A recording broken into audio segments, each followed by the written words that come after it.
Welcome. This is Melinda Barlow, CZT, Certified Zentangle Teacher. And today's lesson is another reticula and fragment lesson. And we're going to be using the reticula of Shattuck. And the fragment is from the primer book, W7. Or I think it looks a little bit like pepper, on the side a little bit. And I've also used a couple of other fragments that I will show you, but let's get started. So here is the finished pattern that I was talking about. We used the reticula of Shattuck, and I will show that here. And then I did just some fun little tangles, some portions of tangles in here. I call this like a little crescent moon, and this one is from Carol O's collection of shards, and just some really simple little fragments. And this one on the round was done again with Shattuck as the reticula, and then I used W7 fragment from the primer book. So I will just show you how I achieved that. So we're going to start out with our tile, and I am going to put a dot in the corners and a border. And then I'm going to take my pen, and I'm going to start as if I were to do Shattuck. And I kind of like just a little wavy line, and then I'm going to echo that line, or aura that line. Let me come in just a little closer so you can see. So then I'm going to space it about 3/4 of an inch to an inch apart, because I want space. And I think that's how Shattuck is done. And we're just going to do some, I just don't want straight lines. I just like a little wavy line. Woo! Well, that one kind of came close together. Wasn't intended. Wasn't really paying much attention. But it's okay, because remember, no mistakes in Zentangle, only opportunities. So now that we have our basic of Shattuck, which is just the lines, we're going to start, and I think I'm going to put one more right here just to give me a place, and another one right here just to give me kind of an ending spot. So I'm going to start here, because I like to work from left to right. If I were left-handed, I'd probably work the other direction. So and then we're going to start, and I think this is a lot like pepper, but it's in the primer book. Oh, and by the way, I have ordered some primer books in soft cover, which are much cheaper than what you find online on the hardcover books, and they should be arriving in about a week.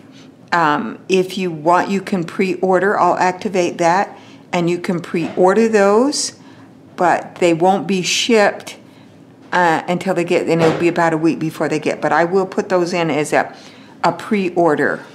So now we're just going to start with, and I'm just going to draw a line, and then I'm going to give it some weight here at the end. And we're going to just do a couple of the,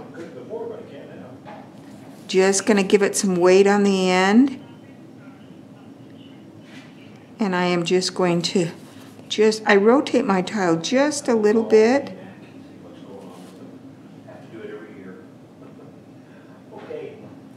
So, and I like to do 6 strokes. I just like to count. That's kind of how I do it. So now I'm going to come back. I'm going to go here. 1, 2, 3, 4, 5, and 6. And that's my first section. And, oh, I might have been off the camera.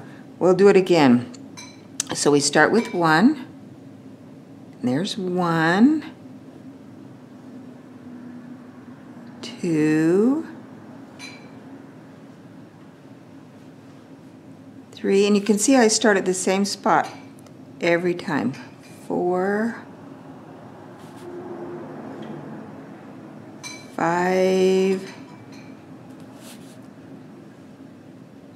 and 6. Then I'm going to come back and I'm going to do it again. And I'm just going to repeat those fragments of a tangle in this reticula that I've used as Shattuck.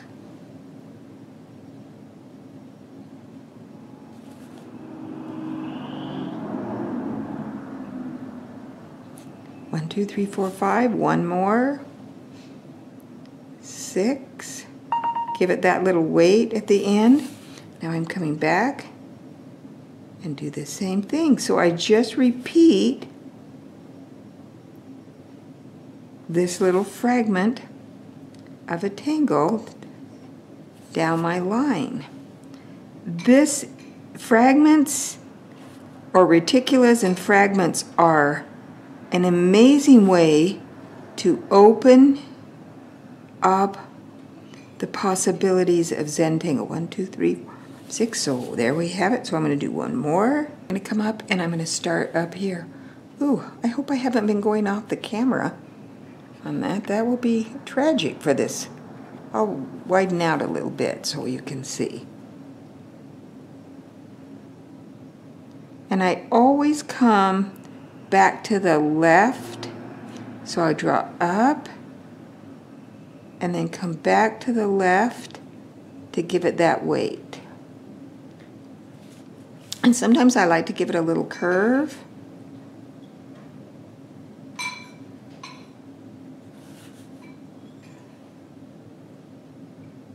But if you have the primer book, you will see how this can be done in just lots of variations. But I've just chosen to use the Shattuck kind of way to make that reticula, and then work it just down that line. And I love using the various fragments of tangles to create something brand new for me. Instead of having to think, what tangle am I going to use? I can just use a fragment of something I remember. That's much easier to remember things if you just have to remember a fragment of it. And you can see how even I give it a little twist, but always starting at that same spot.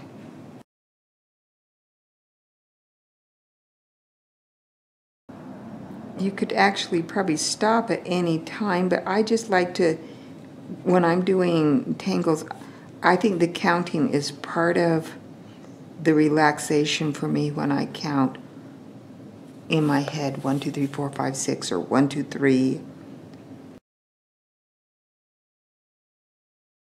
And I love the repeating of the tangle itself to make the pattern. And I love the fact that I can give it my own little twist, a little curve on the line. I love curvy things. So when I can give my tangles a little curve, I love it, because that just is part of me. And I'm going to just leave that right there at the end. I'm not going to go any further. And then I'm going to do those other 2 segments. But you can see how beautiful that is. And all I'm doing is one simple portion of a tangle. Now on this one, I did the Shattuck, and I'll just show you what I did. Again, I'm going to take my pencil and I'm going to create my border, my dots and my border. And now we're going to section this off with our little Shattuck lines. And mine always have a little curve. And if you can't remember what Shattuck is, you can check back on my videos. I will look this one up and put a link to the video in the description below so that you can find it and just practice Shattuck again as Shattuck, or you can use it as a fragment. Okay, so I do my Shattuck lines, and then when I want to do this one, I decided I would just do like a little crescent moon, and then I told you I like to count and do 3 auras over the top of it, and then another little crescent moon. Yesterday in my class that I taught at the library, I teach an open class every Tuesday at the library, and now that I'm back teaching again, I was there Tuesday, and I really just thought I would have all my regular students, and so I had planned something kind of more difficult. Ended up with 5 brand new students, which were young students because they didn't have school. And so they came to take a class at the library. And I had to kind of stop and rethink what I was teaching because I had so many young students. And so I reverted to this particular design because it's very simple, very beginning type tangle. Yeah, it turns out so beautiful. And you can see that I'm just repeating that design in that little space. And then I decided I could repeat that in every one, but I could also change it just a little bit and do a fragment of a tangle. And I chose Carol O's Shards. I love it when I can do one of Carol O's because she has such beautiful simple tangles. So it's just a point or a triangle, and then I'm going to put just 3 lines again over the top and then connect the dots. And that makes the shard. Let me come in a little bit on that one. If you're not familiar with this, I will come in a little bit. So you just make the little pointed or shard piece and echo around it 3 times.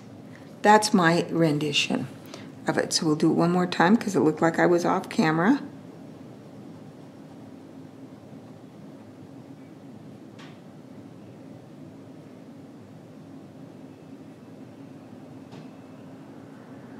And then connect your lines.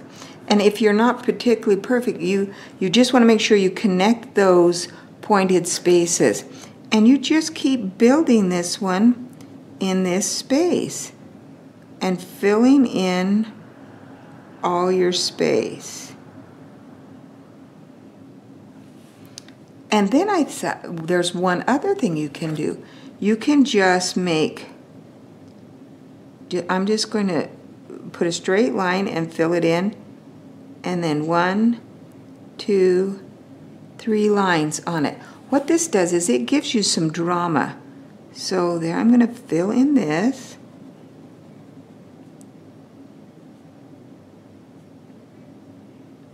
And another way I've taught it is you do 1, 2, 3, 4, and then come back and fill in this one.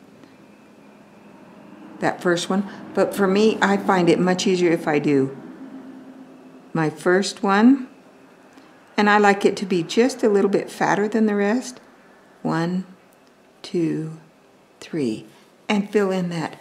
And I could repeat these, which I did in this particular one. I just repeated.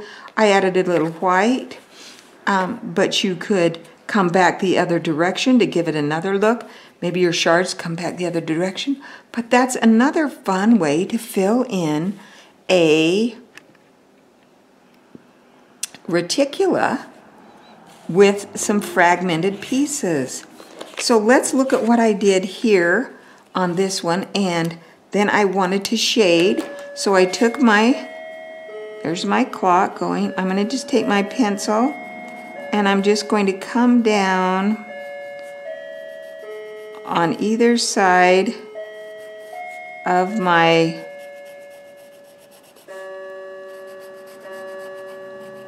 fragmented tangle, and then take my shading stump and blend it out so I have a little bit of dimension here.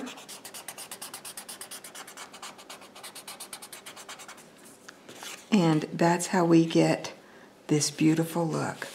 Great tangles. I'll go ahead and finish these two off camera and then take a picture of them so you can see them at the beginning. Great tangle. Another lesson on reticulas and fragments, and you can purchase the primer book on my website, and also the reticula and fragment book, and the proceeds to this one go to a scholarship through Zentangle. So every time one of these books is sold, then money goes to a scholarship for someone to become a certified Zentangle teacher. So, great books, great fun lesson. Thanks again for watching. If you haven't subscribed, don't forget to subscribe because there's new videos on Tuesdays, Thursdays, and Saturdays. And we're doing a whole series of reticula and fragments, just to give you some ideas of how you can use those little fragments of tangles that are in your head to create some absolutely beautiful artwork. Thanks again, and have a great day.